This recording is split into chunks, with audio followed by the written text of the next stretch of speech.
Et fusillade, guerre des gangs, règlement de compte, Grenoble connaît une flambée de violence quotidienne. Un nouveau commissariat déjà fermé à cause d'un incendie dans le quartier Pisevin à Nîmes. Fusillade également à Nice sur fond de règlement de compte. Semble-t-il, la parenthèse sécuritaire des JO est déjà refermée. On en débat avec vous, messieurs, Arnaud Benedetti et Antonin André. Mais on est aussi avec Jean-Christophe Couvi du syndicat Unité Police. Bonsoir Jean-Christophe Couvi. Oui, bonsoir. Alors on évoque ce commissariat à Nîmes qui venait d'ouvrir et qui devait être d'ailleurs officiellement inauguré. Vous en parliez d'ailleurs dans les médias quelques jours avant. Alors on ne connaît pas encore les causes de cet incendie, s'il est d'ailleurs volontaire, mais forcément ça interroge. Bah oui, ça interroge. Bon, après, j'allais dire, on savait très bien qu'on allait être testé, entre guillemets. Effectivement, dès mardi, on en parlait. L'inauguration devait avoir lieu lundi prochain, là, le 26 août.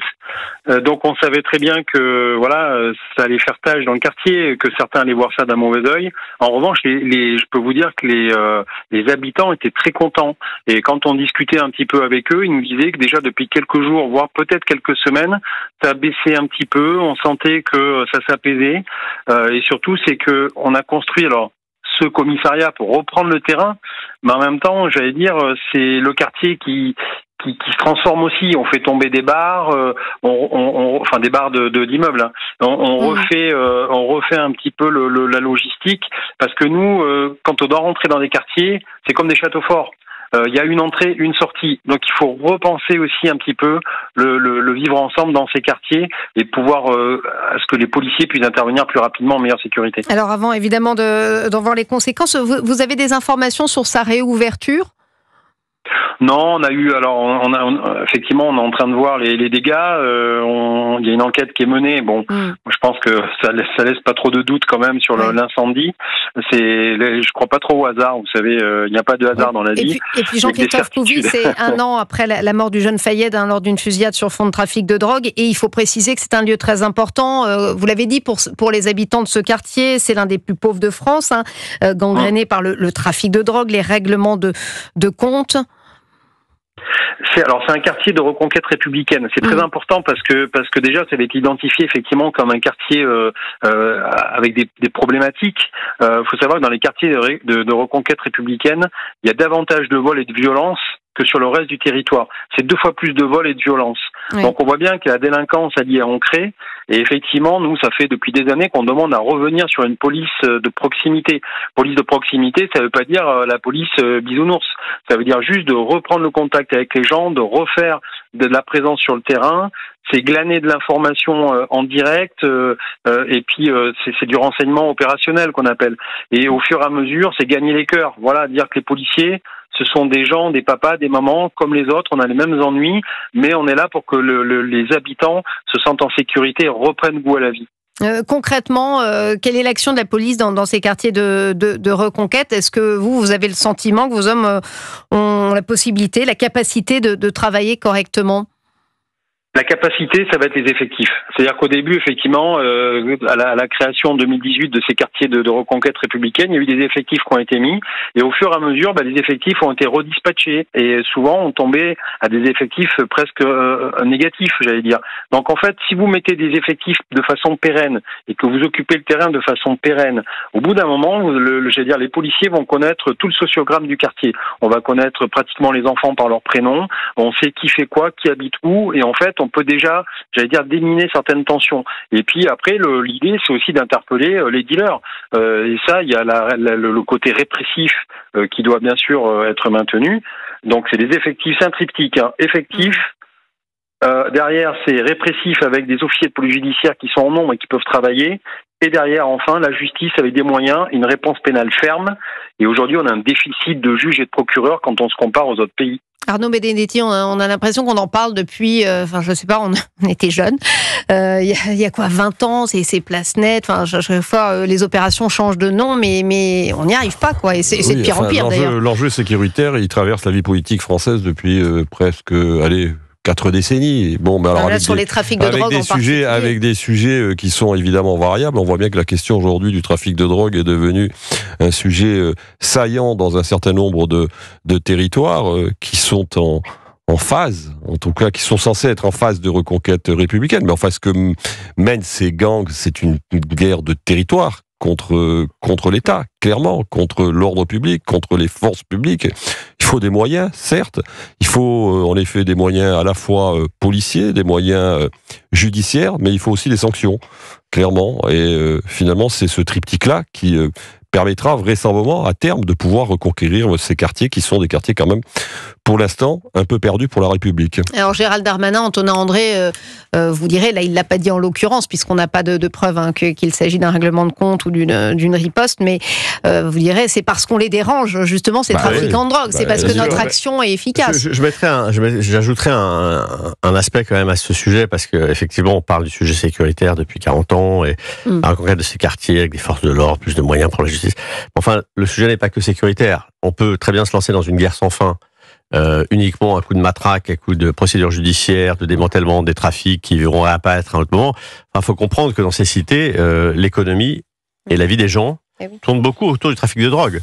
Donc c'est aussi des quartiers qui concentrent de la misère, de l'exclusion, l'absence de services publics, la désertion des services sociaux et des commerces qui, depuis longtemps, ont baissé pavillon. Donc si on se contente de la simple réponse sécuritaire, et je rends hommage à Jean-Christophe Couvi et aux forces de l'ordre parce que je trouve qu'elles ont le dos large, c'est-à-dire que la République leur demande de résoudre un nombre de sujets sur lesquels les autres services publics sont parfaitement défaillants, et c'est pas la police qui va tout pouvoir résoudre avec toute la bonne volonté du monde. On a entendu Jean-Christophe Couvi, dont je trouve le discours est assez sage en réalité, quand il parle de faire du lien avec la population, d'être là pour assurer la sécurité de gens dont le premier droit c'est de vivre en sécurité en réalité, et donc c'est bien nécessaire.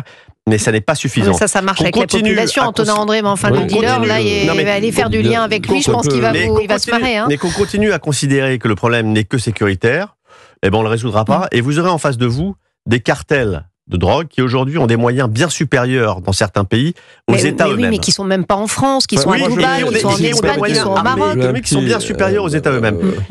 Excusez-moi, mais la politique du coup de poing et de déployer des forces de l'ordre dans les quartiers, ça fait 40 ans que ça dure. Avec quel résultat ? Arnaud Médenetti. Alors, la politique publique de la ville, ça fait aussi 35 ans que ça dure, on peut vous retourner la question, avec quel résultat ? Mais oui, mais comment elle est mise en œuvre ? Il y a une question de la mise en œuvre, c'est pas juste des crédits. Je suis d'accord avec vous, mais le discours que vous tenez, c'est un discours, enfin, l'analyse que vous faites, c'est une analyse que l'on fait depuis 3 décennies. Oui, sans en tirer de conclusion. Sans en tirer. Enfin, il y a eu quand même des moyens en termes de politique publique qui ont été mis budgétairement depuis 30 ans. Mais c'est pas seulement une question d'argent ? Non, mais je suis d'accord. Mais le problème, c'est que les populations, et là je vous rejoins, qui sont exposées, ce sont les populations les plus exposées, ce sont les populations qui vivent dans ces quartiers. Absolument. C'est eux qui en souffrent. Et aujourd'hui, quand on les écoute aussi, quelle est leur demande ? Bien évidemment, c'est la demande de services publics. Bien évidemment, c'est la demande d'avoir un maillage territorial qui soit plus efficace. Bien évidemment, c'est une demande économique. Mais qu'est-ce qu'ils vous disent aujourd'hui ? Ils vous disent essentiellement, il faut rétablir la sécurité et rétablir l'ordre dans ces quartiers. Donc, il y a quand même quelque part eu un déficit dans ce domaine-là depuis un certain nombre d'années, et c'est ce qu'on paye vraisemblablement. Vous parlez des transports, mais quand on sait que certains policiers, enfin, je parle sous le contrôle de Jean-Christophe Couvi, se font caillasser jusqu'aux pompiers. Je ne vous dis pas qu'il ne faut pas réprimer ces actes-là. Je ne vous dis pas que la question de la sécurité n'est pas un sujet. Je vous dis, si vous ne faites que du sujet sécuritaire, que la seule réponse à apporter à des problèmes structurels qui sont bien plus lourds, on va continuer à se bagarrer. Mais enfin, pardonnez-moi, les moyens sécuritaires qu'on a mis à Marseille, qu'on a mis dans les grandes villes et sur lesquels on se focalise, en attendant, à la Planoise, à Besançon, dans les villes moyennes, le trafic de drogue continue de prospérer allègrement. Donc, si vous voulez, tant qu'on n'aura que le prisme uniquement de dire faut envoyer les forces de l'ordre là où ça castagne, je suis pas sûr qu'on va résoudre le problème. La parole à Jean-Christophe Couvi. Mais bon, je peux me tromper, c'est juste, j'émets une réserve sur le simple, sur la simple approche sécuritaire. Jean-Christophe. Faites le 17, si vous n'êtes pas content, faites le 17 et déjà on intervient. Non, mais effectivement, on fait un bilan. Le bilan actuellement, c'est que dès qu'il y a un problème sociétal, on appelle le 17. Police, justement, c'est la police qui doit gérer. C'est la police. Alors, la police, historiquement, elle est au centre de la société. Moi, je dis souvent que c'est le ciment de la société. Déjà, en grec, police, c'est ça, c'est la ville, la société, etc. Et donc, c'est normal qu'on soit au centre. Mais en même temps, on nous a donné des missions très répressives. Et donc, on a une image vis-à-vis de ces quartiers où on est vu comme une bande, j'allais dire. Une bande des adversaires entre guillemets. En même temps, c'est votre rôle de policier. J'imagine que mais en fait, fait, la prévention et la répression, c'est deux jambes obligatoires. C'est comme la police et la justice, c'est la même chose, c'est les deux jambes de la République. Et donc, en fait, il faut qu'on ait les deux. Il faut être ferme, courtois, mais ferme.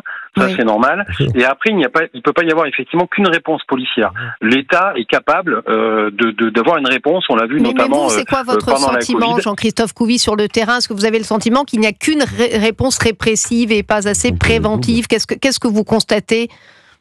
Alors oui, effectivement, la prévention, on a laissé la prévention à la police municipale quelque part. Et donc la police nationale, elle doit être aussi là pour occuper ce terrain-là. Les gamins, vous savez, l'été, on les emmène souvent, avant on avait des crédits, on emmenait les gamins un petit peu, faire du sport, faire des journées, chlorophylle, on les aérait. Et puis les gamins, ils disaient, tiens, c'est marrant, les policiers sont avec nous, on a une autre image de la police. Oui. Voilà, c'est centre loisirs jeunesse. Et ça, il faut le continuer. Après, attention, c'est pas le monde des bisounours.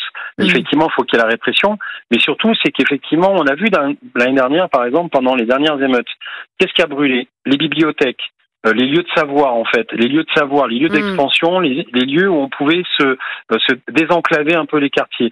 Or, aujourd'hui, on voit bien qu'il y a une partie de la délinquance qui veut justement éviter ce désenclavement. Ils veulent garder les gens dans la cité, et quand on met, par exemple, on ouvre un commissariat, on voit bien qu'on gêne, parce que du coup, on est vu comme une bande, agressive par rapport aux tueurs. Merci Jean-Christophe Couvi, du syndicat Unité Police, d'avoir été avec nous. Merci Antonin André, vous aussi, bon courage pour la journée de demain. J'imagine que vous allez être aux premières loges à 10h30 sur le pont. Un JDD aux petits oignons pour ce week-end. Absolument, et Arnaud Benedetti, merci à vous aussi.